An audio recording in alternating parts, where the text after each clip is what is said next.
अब एक और कॉन्सेप्ट की हम बात करेंगे जिसको हम डिस्टेंस। हुँ, देखो क्या होती है डिस्टेंस?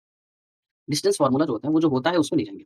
हम डिस्टेंस फ़ॉर्मूला बताएँगे निकल फाइंड कैसे होती है कहीं की डिस्टेंस। बेटा मुझे एक बात बताओ, इस डायग्राम में आपने एक चीज़ तो पहले से पढ़ रखी होगी, पाइथागोरस थ्योरम तो पढ़ी रखी होगी श्योर। पाइथागोरस थ्योरम तो पढ़ ही रखी होगी एनीहाउ। देखो बेटा मैं कहना क्या चाहता हूँ, मैं डी के सामने ये सी ले लेता हूँ और ए के सामने भी सी ले लेता हूँ। सीडी की डिस्टेंस क्या आ जाएगी देखो, ये क्या है 7 ये क्या है 3 तो ये 4 हो जाएगी कि नहीं डिस्टेंस 1, 2, 3, 4 बोलो हो जाएगी। इधर डिस्टेंस 1, 2, 3 हो जाएगी। ये निकाला कैसे मैंने? तो देखो मैं सीए जो निकालूँगा, ये कैसे निकालूँगा? जो मैं सी से ए निकालूँगा, तो ध्यान से देखो ये वाई एक्सिस की डिस्टेंस है, बोलो है या नहीं? तो मैं सीए निकालते समय ये कहूँगा कि ए का जो वाई कोऑर्डिनेट है मतलब यहाँ से यहाँ तक, उसमें से सी वाला हटा दो, यानी इस डिस्टेंस में ये डिस्टेंस हटा दो। तो सीए निकालेंगे Y coordinate of A minus Y coordinate of A. अच्छा यहाँ सी होगा, ठीक? तो सी का वाई कोऑर्डिनेट बेटा ए होगा सॉरी ए होगा। ए का वाई कोऑर्डिनेट और सी का वाई कोऑर्डिनेट। ए का वाई कोऑर्डिनेट क्या है 4 माइनस सी का वाई कोऑर्डिनेट क्या है? ध्यान से देखो 0, 1 4 माइनस 1 क्या आ गया? 3 आ गया डिस्टेंस।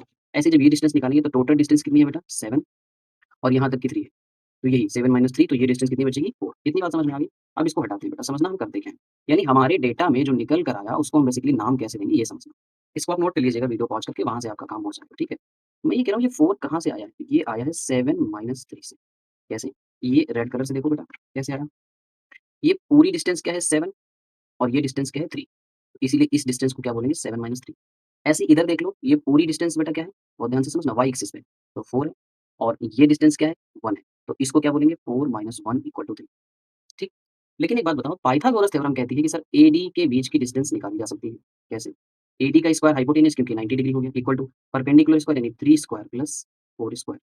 जो आएगी वो 3 3 जा 4 वो हालाँकि 5 आएगी। अभी मैं उसमें नहीं आऊँगा तो 5 क्या है?